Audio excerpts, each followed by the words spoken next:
All right, guys, this is take number like 42 because my wife sprung it on me last minute that she was taking my daughter somewhere. So I've got Aiden.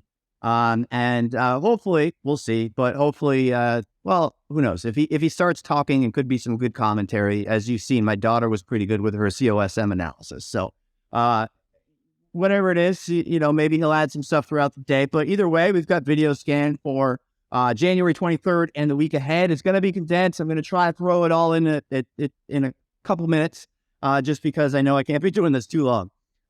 Couple things to talk about. Obviously, GNS was amazing. We're back in that 2020 market that I've been talking about. Not the whole thing, but maybe like 35% of the way there. This past week was one of the top probably weeks in quite some time, not only for opportunities, but sizing and the ability to really get in there and have confidence and conviction in particular trades. The amount of FOMO that's going around, the amount of chasers that are going around, it's awesome. And I absolutely love it. And as long as you're behaving, if you watched the video last week, we talked about NEGG, we talked about MEGL, and letting that trap form, the stop moves followed by a soak, it ends up, avoiding that particular stuff move. And if you avoid that and avoid that, you get, and you end up getting trapped in that squeeze. You saw that on COSM. So if you guys paid attention last week on NEGG and MEGL, you were prepared for COSM. And, as you saw in the room, I was long on COSM, anticipating that squeeze up towards the 550s, consolidate. And then I said, hey, put the brakes on. Just because you nailed the short a minute ago does not mean you go right back to it. And as you saw, I went straight into a circle halt about 10, 15 minutes later, and then it gave the best unwind into the close. And you would not have gotten that opportunity if you were in the front side of the move, trying to figure it out, trying to add, and getting squeezed out. So hopefully you guys were able to nail that one with the conversation that we had last week. There was a lot of good information that came out that, you basically put to work last week. GNS, we talked about throughout the week as far as the trap, anticipating the short squeeze. That was good. I tweeted about it all last week. Hopefully it saved some lives, saved some accounts, so you didn't get, screwed up on the front side getting short too soon. Talked about the fact that 150s, notable soak, right? I always look for levels to, this is abnormal. Wow, they're soaking way too much. Wow, this should have died here. And if you start to see it absorb, then you have to take notes. You have to be aware of that. And if you're not, then you're going to end up getting in trouble, as most people did on GNS. So, that said, we've got GNS for the week ahead should be another great opportunity. But I wanted to talk about the naked shorts, right? A lot of CEOs are now putting out PRs. It's all BS. Okay, there's always going to be shorts that are out there. There's always going to be failure to deliver and all that kind of stuff. But it has nothing to do with the stock going down in that case, right? HLBZ, a perfect example, out here saying, oh, we're joining the fight against naked shorts. Meanwhile, look at their filings. Look how much they've raised and raised and raised and raised and raised. They're diluting you. They're selling stock. It's delusion. He's lying. And meanwhile, he's just pretending that the stock price is only down because it's naked short. Same thing with GNS. GNS knows exactly what he's doing, for sure. But right now, he's just being a head promoter. He's promoting his company. But the thing is if he ends up raising, or in this case, Boosteds, or whatever you say their name, probably sold a couple million shares at 517 because they can. He just created this liquid environment for them to get, shares off and the company to get more money. It's just creating liquidity. And he even tweeted that there was 124 million shares short. Like, it's not even accurate. It's not even accurate. And he knows it, but he's just taking advantage of retail right now. When I started in 2003, this was actually a thing back then, naked shorts. And so I was the believer of the company in this fight against naked shorts. And when it was going down, I got mad. I got mad at shorts. I got mad at the naked shorts. Meanwhile, come to find out, you realize that these CEOs are all crooks and they're just doing this to create liquidity to be able to sell more paper. That's all it is. And so this thing has traded 500 million shares, so it may take a little while. to fade all the way back. It's not going to do, what he's suggesting. This is just one big pump and dump. And same thing with HLBC and MULI and all these things. They're all just public to sell shares. So just be aware. Care if it goes up. I hope it does. There'll be better opportunities. I'm not here to bash one thing or another or be bullish or bearish or anything like that. I'm just giving you information. And if you are here sitting thinking that they're going to make a difference, this is an attack against the naked short sellers. It's not. It's not. And if you believe it, and if you're one of those ones that reply on Twitter and say it's going to go to 50 and, the apes and this and that, you got a lot to learn. And I don't mean that in a mean way. I want to open your eyes. And you'll be in denial now. You'll be in denial in a month. You'll be in denial until you finally have a point where you realize you have no money left and you either need to learn to trade or, just give it up altogether. And that's what a lot of people did after COVID. It's denial, and then you're out of the game. So I'm just giving you information to hopefully make you aware and better. But this whole naked short seller thing has been the same forever. And, right now it's no different than last month's sort of concept of reverse splits. Everybody chased the reverse split. So now everybody's putting out naked short sell PRs, investigating naked short selling, and it's going to pop, fade, pop, fade, pop, fade. And then in 3 weeks, nobody's going to care at all. And nobody's going to put out a PR. Nobody's going to realize that, everybody's going to realize that it was just one big pump and dump. So I think that's it. Wednesday night premiere for Traders for a Cause at 7 p.m. Zach texted me this morning and said he was uploading it for 7 p.m. Eastern time on Wednesday on the Traders for a Cause YouTube channel. So check that out. That is his trip to San Diego with Sandro. Sandro's a great pal. We've known him for a long time. He's been a great advocate for Traders for a Cause. He's been a great helper within the community. He was in IU day one. He's been to probably 80% of the Traders for a Cause events. And just all around good guy. He's known a lot of people and rubbed shoulders with a lot of great traders that I look up to. So he's always got great stories, got a great story to tell, and entrepreneurial at heart, and just a solid dude all around. So I do hope you guys take the time and watch it.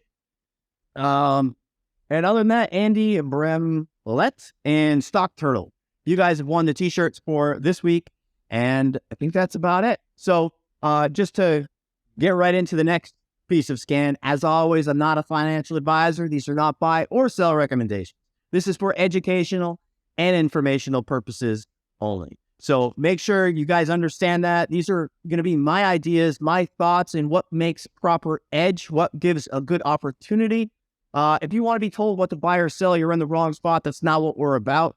IU is a technology company, and hopefully, the folks that are in the room, hopefully you guys are using all the new tools that we have. Every week we roll something else out.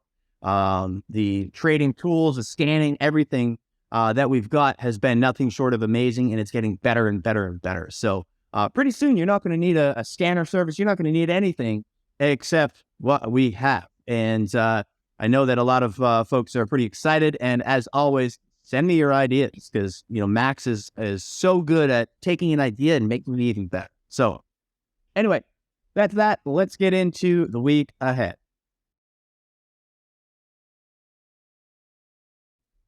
All right, guys. So for the first stock on watch, I've got Data. Data reminds me a lot of EH. So EH, I feel like they ramped it up, consolidated, kind of pretended they were done with it, and then just started to walk it up and squeezed everybody out.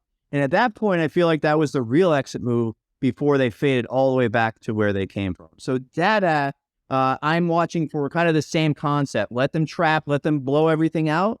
And then after there's failed follow through momentum, I'm interested in enjoying the trend. I did on Friday. It was a nice trade.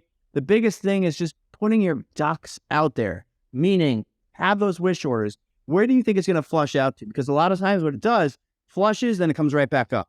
Flushes, comes right back up. And if you're not there, you're not going to be able to participate in that market sell that comes in, and then it thins right back up. Sometimes it's 30 cents difference. The next one that I want to watch is GNS. The background music is courtesy of Aiden. GNS, obviously, higher the better. 350s was a key level. 350s was a spot where each time it came up, it failed. That's two things that you can take from this. Number one is there's a seller there, it's peaked there, it's top. Number two is, what if a lot of people get confident and start shorting everything just below 350s and it swipes through and it squeezes everybody else? So you've got to be prepared. You've got to have that swipe risk built in. Otherwise, you're going to be part of the problem. So again, weekends are good for, these pumpers and this naked short. We got to come together and fight the naked short stuff. Weekends are good for that. There's probably going to be a gap up on GNS. There's probably going to be a gap up on HLBZ. I would welcome that opportunity, and hopefully they push out and continue to go. And then I'm interested in the failed follow through move. The biggest thing with GNS is the borrow. I mean, it was essentially easy to borrow. First day it had SSR on. And second day, it's 0.002 a share on some up to 0.02. It's very, very cheap. And, I think that's also one of the reasons why it's here. The next watch was going to be COSM. COSM was fantastic opportunity into the close. And this is exactly the conversation we had on MEGL and NEGG. You can see sets up, the stuff moves, followed by an absorption level. And that completely voids out the fact that it was stuffy. There was a seller there because, right, everything that was sold here is bought back right here, right? Do it again, do it again, do it again, do it again. Oh, top's gone, swipes into a circuit halt. If you're getting too aggressive too soon, you're going to blow out in the circuit halt in a nervous, panic. I want to be disconnected, be patient, wait for that to happen, then scale in.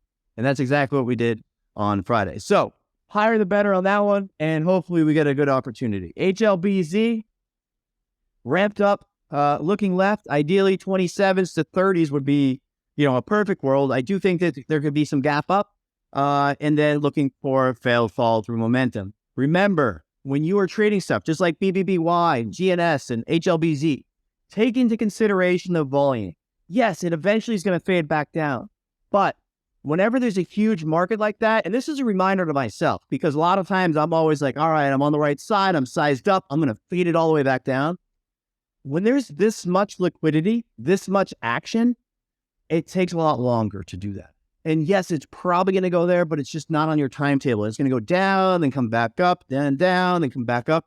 And it's going to have a real market because there's been a real market created with real liquidity. So there's going to be that battle back and forth, back and forth, back and forth. So don't, in my opinion, go in and think you're just going to nail this whole unwind move, because the more volume it has, the less chance that it's going to work on the timetable that you want. Next up is CYAD. This is under the failed follow through section. So as you guys know, I like to keep eyes on names that I want to have failed follow throughs, meaning pops up, fails, comes back to that level, and then it rejects and join that trend back down. So CYAD is a perfect example of that. That's another one of, if you step in too much too soon, the last couple of days, they've been just kind of setting a trap, squeeze everybody out, comes right back down. Repeat, next day. And now, in my opinion, it's worked out the shorts and it's going to be back to, slow, steady fade. But it didn't happen on anybody's timetable. It took probably 2-3 days more than people expected. Maybe they weren't anticipating it. Maybe they got worked out on the 50 to 70 cent swipes, the big moves that it had. And now it's kind of moved along. And I would encourage you to look at PEGY. That's an example of that kind of a setup. Another one, failed follow through. I've got Riot on there and I've got Neon on there. And just because I'm kind of a little discombobulated, I'm going to put both charts up there just so you can see there. Neon. But Riot, Mara, Coin, BTCM, I kind of put them all in the same basket. But higher the better on those. Watch Bitcoin. Just because Mara or Riot looks like it should be a fader does not mean that it's the day, right? Last time when we traded Mara and Riot, it's because Bitcoin agreed. Bitcoin's ramping this weekend. So in order to get a big unwind on these names, you need Bitcoin to be pulling back in a big way. So be super, super cautious with that. Aiden, don't touch. Next up, we've got HOLO, continuation section. Continuation section, honestly, most of these I'm not going to long, but I'm watching and staying familiar with the run up so that if and when they start to fade off, I'm ready. So, for example, I've got HOLO. I've got SY on watch. I've got UCL on watch. And I'm going through these quick because I'll explain why in a minute. And I've got VAX, and I've got WDH on radar, right? So if you look at all these trades, and this one had another end-of-day move. They have so many of these end-of-day moves. Hold on. Aiden, no touch. No touch. Leave it alone. The reason for these are the China lockups. And you guys have seen YGMZ and all these other names, UPC recently, CNEY a little while ago, YGMZ, I think I just said that, LGHL, all those. And the more you are in tune with them, the more that you focus on them, when and if the tape changes, when and if the volume comes, you're going to be prepared for it. So there's been great opportunities, but you just got to stay familiar. So that's all. I'm not going to long them, but I just want to stay familiar. I want to know what they're doing, what they look like, how they're reacting. And, we're pretty shaky because Aiden just keeps on playing with this thing. But I want to stay familiar with them just so if and when that volume comes as liquidation day, I'm prepared. And, just like HOLO. Aiden, leave it. Just like HOLO. Flush down on $3 per share. I think a lot of people chase that because if you look at it, right back up and away it goes, right? So super, super thin flow. But a lot of people who are not prepared, who are not watching, who just kind of reacted to the move, end up chasing it down to the fives, not realizing it just went from 8 to 5 on like no volume. So chasing it $3 per share is not smart, especially when the volume does not, follow through. So we've got a nice squeeze going on that one. Let it do its thing. Just watch for the day that it starts to unwind. Other than that, TBLA. TBLA was another trade that I had on watch the last couple of days. And if you take a look at the daily chart, you can see how the soak next level, soaks next level. So it's been working out extremely well. Good opportunities, good stuff to keep on radar for the week ahead. But again, be cautious out there. Be patient. You don't need to step in front of stuff. If you do, make sure it's starter size. And again, like I say every week, don't pretend it's starter size when you know that it's a half of your position or your full position. Sometimes people say, oh, I just started in. Okay, so you had 1,000 shares. What was your max size going to be? 2,000 or 1,000 was your max size? That's not a starter, right? So make sure that your starter position is, 5, 10, no more than 20%. And typically I will never go over half size unless I'm either on the right side of the trade or some exhaustion move happens. And if I do size up on the front side, I am proactively covering end of flushes. That's the big difference. I have no problem sizing up front side, but if I do, I have to be covering first, asking questions later. And then once that failed follow through comes in, then I can do it. So, all right, before my camera goes on the floor, I should be done with this video. So anyway, we'll see you guys in the room on Monday. Have a great rest of the weekend. And if you have any questions, as always, leave them. Leave a key takeaway, timestamp, you name it. That's it. Aiden, you have anything to add? No? Nothing? Nothing? Nothing. So you're on your own. He's got nothing for you. All right, guys, we'll see you in the room tomorrow.